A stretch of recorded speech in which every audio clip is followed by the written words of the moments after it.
Bismillahirrahmanirrahim. Alhamdulillahirabbil alamin wassalatu wassalamu ala asyrafil mursalin sayidina Muhammad wa ala alihi wa ashabihi ajma'in. Kali ini kita akan membahas surah Al-Insyiqaq. Ada juga yang menamainya surah Idzas sama'un syaqqat. Betapapun surah ini turun sebelum Nabi berhijrah, sementara ulama berpendapat bahwa ia adalah surah yang ke-83 yang diterima oleh Nabi. Baik, mari kita lihat apa pesan dan kandungan surah ini. Idzas sama'un syaqqat. Saya sering berkata bahwa kata iza berarti apabila, sekaligus itu menunjukkan bahwa itu pasti akan terjadi. Apabila langit yang dilukiskan di dalam surah An-Naba itu, bahwa dia sangat kokoh. Wa banaina fawqakum sab'an shidada. Langit yang begitu kokoh, yang begitu serasi, yang begitu indah, insyaqqat, terpecah, terbelah berkeping-keping. Ini terjadi pada awal proses kiamat. Idzas sama'un syaqqat wa azinat li rabbiha wa huqqat. Azinat terambil dari kata uzun. Uzun itu telinga. Telinga itu mendengar. Suatu perintah, suatu tuntunan apabila didengar, itu berarti diikuti, dipatuhi. Maka azinat li rabbiha itu berarti langit itu mendengar dan mematuhi Tuhannya. Apa yang dipatuhinya? Bahwa kamu harus pecah. Wa azinat li rabbiha wa huqqat. Nah, dan memang wajar langit itu, walaupun dia diperintahkan untuk pecah berkeping-keping, wajar dia taat. Kenapa wajar dia taat? Karena jauh sebelum berfungsinya langit dan bumi sebagaimana fungsinya sekarang, sebelum dia sempurna penciptaannya, Allah sudah menyatakan padanya dan kepada bumi, i'tiya taw'an au karhan. Hai langit, hai bumi, datang patuh kepadaku, suka kamu atau tidak suka. Maka langit dan bumi berkata, ataina ta'iin, kami datang memenuhi semua perintahmu dalam keadaan patuh. Bagian dari bumi, katakanlah air, dia patuh, selalu mencari tempat yang rendah. Api selalu membakar, kecuali kalau Allah perintahkan dia, hei api, jangan membakar, dia patuh. Seperti halnya yang terjadi pada Nabi Ibrahim, ya naru kuni bardan wa salaman ala Ibrahim. Oke, kita lihat itu langit. Wa izal ardu muddat wa alqat ma fiha wa takhallat. Dan apabila bumi ini dibentangkan. Apa artinya dibentangkan? Maksudnya, gunung-gunung kan menonjol tinggi. Karpet ini bisa ada yang menonjol ke atas. Taplak ini bisa ada yang menonjol ke atas. Bagaimana kalau dibentangkan? Ditarik. Jadi berarti gunung-gunung itu diratakan. Sehingga terbentang semuanya. Dalam satu ayat yang lain dikatakan, yas'alunaka 'anil jibal qul yansifuha rabbi nasfa. Mereka itu bertanya kepada kamu, bagaimana ini gunung-gunung pada hari kemudian? Katakanlah bahwa Allah menghancurkannya. Fayadharuha qa'an safsafa. Dia menjadikannya rata, seperti saf-saf yang rata. La tajidu fiha iwajan wala amta. Waktu itu kamu tidak melihat ada sesuatu yang rendah, ada sesuatu yang tinggi juga. Rata semuanya. Wa izal ardu muddat wa alqat ma fiha wa takhallat wa azinat li rabbiha wa huqqat. Sebagaimana langit, dia juga. Kita mau berhenti sejenak di sini. Mau lihat bedanya langit dan bumi dengan manusia. Manusia kalau dihancurkan Tuhan atau bahkan dikasih penyakit, ada enggak yang meronta? Belum dimatikan, belum dibinasakan, dia sudah meronta. Banyak. Langit dan bumi, saya rela. Apa yang kamu tetapkan, itu saya rela. Ya kan? Itu bedanya. Nah, nanti kita akan lihat kalau kita bahas salah satu surah Sabbihisma, kita akan lihat apa makna takdir bagi alam dan bagi manusia. Wa adzinat li rabbiha wa huqqat. Ada hal yang kedua yang saya ingin gambarkan. Kelihatannya Al-Quran ketika berbicara tentang langit, bumi, dan lain-lainnya, kita dulu bertanya, itu makhluk hidup atau makhluk mati itu? Tidak bernyawa, ya kan? Tetapi Al-Quran, demikian juga hadis, seringkali menggambar makhluk-makhluk ini seakan-akan makhluk bernyawa, berakal, dan lain-lain sebagainya. Di sini kan begitu, dia mendengar. Nanti kita baca misalnya ayat, yuhyil arda ba'da mautiha. Dia menghidupkan bumi setelah kematiannya. Rasulullah bersabda, al-Uhud yuhibbuna wa nuhibbuhu. Gunung Uhud itu cinta kita, kita juga cinta. Ini mengapa ini Al-Quran menggambarkan makhluk-makhluk hidup itu, makhluk-makhluk tak bernyawa itu bagaikan hidup. Nah, itu tujuannya antara lain agar supaya kita menjalin persahabatan dengan makhluk itu. Seakan-akan dia makhluk hidup. Jangan menyia-nyiakan dia. Bimbing dia. Itu sebabnya juga Nabi Muhammad, pedangnya dia beri nama. Gelasnya dia beri nama. Cerminnya dia beri nama. Ini perlu pemeliharaan, perlu persahabatan. Itu antara lain, ya. Di sini digambarkan bahwa ini makhluk-makhluk hidup. Kita kembali. Kalau langit sudah terpecah berkeping-keping, bumi sudah rata, datar, dan sebagainya. Apa yang terjadi ketika itu? Tuhan bersumpah demi langit, demi bumi. Apa yang engkau akan sampaikan, wahai Tuhan? Dia tidak jelaskan apa yang dia sampaikan. Kalau dalam istilah istilah bahasa Arab, jawabul qasam tidak ada, ya kan? Ini yang mahasiswa jawabul qasam tidak ada. Sebenarnya sengaja tidak disebut apa yang terjadi ketika itu karena kalimat-kalimat tidak bisa menggambarkan apa itu. Terlalu hebat. Tidak cukup kalimat kamu, wahai manusia, untuk saya gambarkan. Itu satu pendapat. Bisa jadi juga, gambarkanlah sendiri. Bayangkanlah sendiri apa yang akan terjadi ketika itu. Sebelum ini sudah pernah saya ceritakan apa yang terjadi sebelum ini. Coba gambarkan kira-kira apa yang terjadi. Kalau langit saja yang begitu kukuh begitu, apalagi manusia. Itu yang dimaksud. Nah, sesudah itu Allah kemudian berfirman, ya ayyuhal insan innaka kadihun ila rabbika famulaqi. Wahai manusia, engkau bekerja bersungguh-sungguh sampai letih. Kadah itu artinya bekerja bersungguh-sungguh sampai boleh jadi tergores ini kulit. Ya, ada kan orang yang bekerja santai. Ada orang yang bekerja ini. Kadah itu bekerja bersungguh-sungguh. Famulaqi.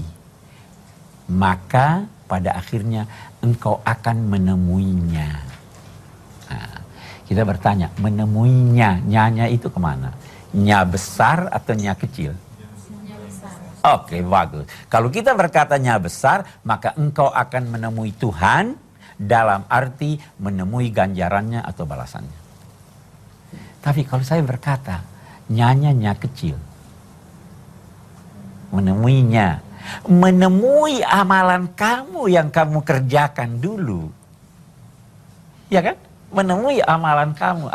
Menemui amalan ini Bisa jadi diartikan, dulu beberapa episode yang lalu saya pernah gambarkan bahwa di hari kiamat itu amal kita akan hadir. Yauma tajidu kullu nafsin ma amilat min khairin muhdara, hadir. Dilihat, oh ini dulu saya kerjakan ini. Seperti rekaman. Nah, itu dulu saya di pusat studi Al-Quran ada tuh. Kan, ditemukan di akhirat bisa begitu. Bisa juga menemui ganjaran dan balasannya. Ganjaran dan balasan amal kamu. Oke. Kita kembali. Tidak ada manusia di permukaan bumi ini yang tidak letih. Jangan duga orang yang bergelimang harta kekayaan tidak letih. Paling tidak, jangan duga ada orang yang hidupnya senang terus. Boleh jadi orang yang tidak kaya lebih senang daripada orang yang kaya. Dia juga punya problem. Semua orang punya problem. Kita bergerak saja kita itu perlu tenaga. Paling tidak tenaga untuk melawan daya tarik bumi. Perlu tenaga. Ini yang dimaksud. Innaka kadihun ila rabbika kadhan famulaqi. Fa amma man utiya kitabahu biyaminihi fasawfa yuhasabu hisaban yasira. Yang diberikan kitab amalannya dan dia menerimanya dengan tangan kanan, dia akan diberi perhitungan yang mudah. Persis seperti orang haji datang tiba di airport, mudah perhitungan, lewat aja. Dilihat dari wajahnya ini orang ada baik. Dilakukan perhitungan, oh ini amal baik kamu, dapat ganjaran ini. Amal kamu yang kurang baik saya sudah maafkan. Wa amma man utiya wa yanqalibu ila ahlihi masrura. Dia kembali kepada keluarganya dalam keadaan gembira. Ini jangan dianggap kembali ke sorga menemui keluarganya di sana. Tidak, karena belum pernah ada dia masuk sorga. Ini kiasan bahwa ada orang yang dari perjalanan jauh, berbunga-bunga hatinya dalam perjalanannya akan menemui keluarganya. Dan menemui keluarganya dalam keadaan gembira dan lain-lain sebagainya. Begitu yang mendapat perhitungan mudah. Wa yanqalibu ila ahlihi masrura wa amma man utiya kitabahu wara'a dhahrihi fasawfa yad'u subura wa yasla sa'ira innahu kana fi ahlihi masrura. Adapun orang yang diberikan kitab amalannya dengan tangan kiri atau dari belakangnya, fasawfa yad'u subura. Dia akan berteriak, binasakan saya, binasakan saya. Wahai kebinasaanku datanglah. Ada orang biasa sakit gigi, sudah tidak bisa diobati, apa dia katakan? Cabut aja gigi saya. Ada orang tersiksa, saya lebih baik mati, ya kan? Ini begitu. Hai kebinasaanku datang aja, saya tidak bisa menghadapi ini. Fasawfa yad'u subura wa yasla sa'ira, dan dia akan masuk ke neraka yang menyala-nyala. Innahu kana fi ahlihi masrura innahu dhanna an la yahura. Dia waktu hidup di dunia berfoya-foya dengan teman-temannya, dengan keluarganya, tidak pernah ingat Tuhan. Dan dia tidak pernah menduga bahwa dia akan kembali menemui Allah. Menduga aja tidak, apalagi yakin. Ya. Innahu dhanna an la yahura bala inna rabbahu kana bihi basira. Tidak, sesungguhnya Tuhannya selalu melihat dan mengamati, mengetahui semua tingkah lakunya. Baru lanjutannya, fala uqsimu bisyafaq wal laili wa ma wasaq wal qamari idza tasaq. Saya tidak bersumpah. Maksudnya saya bersumpah demi asyafaq. Matahari kalau terbenam, kita lihat ada sisanya, sisa cahayanya merah, itu namanya syafaq, awan merah. Ada yang mengartikan juga syafaq keputihannya, kan itu bercampur merah dengan putih. Oke. Saya tidak bersumpah dengan awan merah itu, mega merah itu, walaili wa ma wasak. Wasak itu artinya menghimpun. Di malam hari, orang yang bekerja di luar kembali berkumpul dengan keluarganya. Ya. Ayam yang berkeliaran kembali. Segalanya itu kembali di waktu malam. Bintang-bintang kembali. Ini yang dan saya tidak bersumpah dengan malam serta apa yang dihimpun oleh malam itu. Ya kan? Itu artinya wasak. Wal qamari idza ittasak. Ittasak itu artinya bergabung dalam bentuk harmonis. Bulan yang bergabung dalam bentuk harmonis itu kita lihat cahayanya bergabung purnama pada malam mulai 13, 14, 15, 16. Saya tidak bersumpah dengan hal-hal itu. Atau saya bersumpah dengan hal-hal itu. Latarkabunna tabakan an tabak. Kamu pasti akan mendaki tingkat demi tingkat. Kalau kita artikan ini kejadian di hari kemudian, dan ini ditujukan kepada orang-orang durhaka, seakan-akan Allah berfirman, hei, kematianmu itu kamu tersiksa. Tapi masih ada tingkat yang lain lagi, yang lebih parah dari itu. Kapan? Di alam barzakh. Masih ada tingkat yang lebih parah dari itu. Itu latarkabunna tabakan an tabak. Ada juga yang mengatakan, yang membaca ayat ini latarkabanna tabakan an tabak. Kalau latarkabanna itu ditujukan kepada Nabi Muhammad. Wahai Nabi Muhammad, kamu akan menunggangi, menaiki tingkat demi tingkat. Dalam arti apa? Hari ini kamu belum menang, besok kamu menang, lusa kamu lebih menang. Itu arti. Karena tabak itu artinya suatu tingkat yang sesuai dengan tingkat yang lain. Sab'a samawatin tibaq, kayak kue lapis. Kue lapis kan, tingkat demi tingkat, itu langit begitu. Latarkabunna tabakan an tabak. Ada seorang ulama bertanya, bagaimana tuh itu kita menemui Tuhan?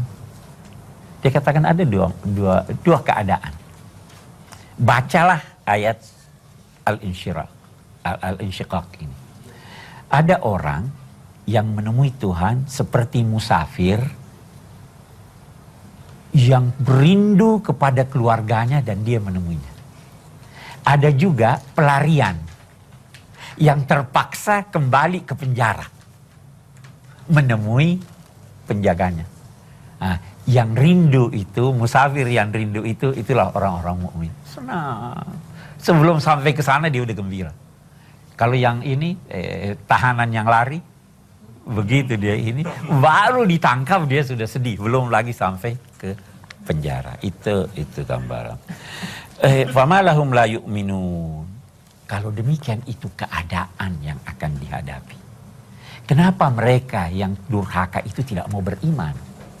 Famalahum la yu'minun wa idza quri'al qur'anu la yasjudun. Dan kalau dibacakan kepada mereka Al-Qur'an oleh siapapun, quri'a dibacakan oleh siapapun, mereka tidak sujud.